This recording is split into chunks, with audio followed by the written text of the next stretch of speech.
আসসালামু আলাইকুম ওয়া রাহমাতুল্লাহি ওয়া বারাকাতুহু। সম্মানিত ভাই ও বন্ধুরা, আজকের এই ভিডিওতে আমি আপনাদের সাথে আলোচনা করব সূরাতু আল মুজাদালা এর ফজিলত। সূরাতু আল মুজাদালা পাঠ করলে কি হয়, এই বিষয়ে মুহাম্মাদুর রাসূলুল্লাহ সাল্লাল্লাহু আলাইহি ওয়াসাল্লামের পক্ষ থেকে কি হাদিস এসেছে, সেটাই হচ্ছে আজকের আমাদের এই ভিডিওর আলোচ্য বিষয়। আজকের এই ওজিফাটা শেয়ার করছি মাজমুআয়ে ওয়াদাইফ নামক কিতাবের 177 নম্বর পৃষ্ঠা থেকে। বরাবরের মতো আপনাদের সাথে যুক্ত আছি আমি মুফতি জুবায়ের বিন ইমাম। যাই হোক, নবী করিম সাল্লাল্লাহু আলাইহি ওয়াসাল্লাম ইরশাদ করেছেন, যে ব্যক্তি এই সূরাটি পাঠ করবে সে রোজ কিয়ামতে আল্লাহ তাআলার রহমতের ছায়ায় স্থান লাভ করবেন।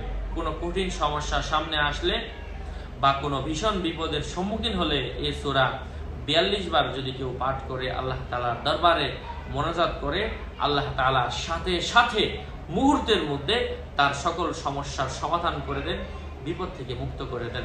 তবে একটাই শর্ত, আপনাকে নামাজ পড়তে হবে, ইয়াকিনের সাথে আমল করতে হবে এবং ভক্তির সাথে এই আমলগুলো করতে হবে। কিঞ্চিত পরিমাণ সন্দেহ থাকলে 1 পয়সার উপকার আপনি পাবেন না। ইয়াকিনের সাথে ইখলাসের সাথে আমলগুলো করতে হবে। আমি তো আসলে দলিল ছাড়া কথা বলি না। আগে যেগুলা ভিডিও করেছি আমি আসলে বইয়ের নাম, কিতাবের নাম, দলিল বলা হয় না, কিন্তু ইদানিং আমরা বলার চেষ্টা করছি বিভিন্ন ভিডিওতে দলিল আসলে মনে থাকে না, কয়েকটা ভিডিও, 2-1টা ভিডিও একসাথে করতে গেলে। যাই হোক, আমি বলার চেষ্টা করছি। এই ভিডিওতে আমি বলে দিয়েছি। আল্লাহ পাক আমাদের সবাইকে আমল করার তৌফিক দান করেন। আরো আপডেট পেতে আমার সাথেই থাকবেন। আমার পেজ আর আমার আইডি লিঙ্ক ভিডিও ডেসক্রিপশন বক্সে দেওয়া। এর বাইরে অন্য কোনো পেজও নাই, আইডিও নাই। সাবধান, আমার নাম আর ছবি থাকলে ওইটা আমি না। প্রত্যেকটা ভিডিওতে আমরা সাবধান করি, সতর্ক করি।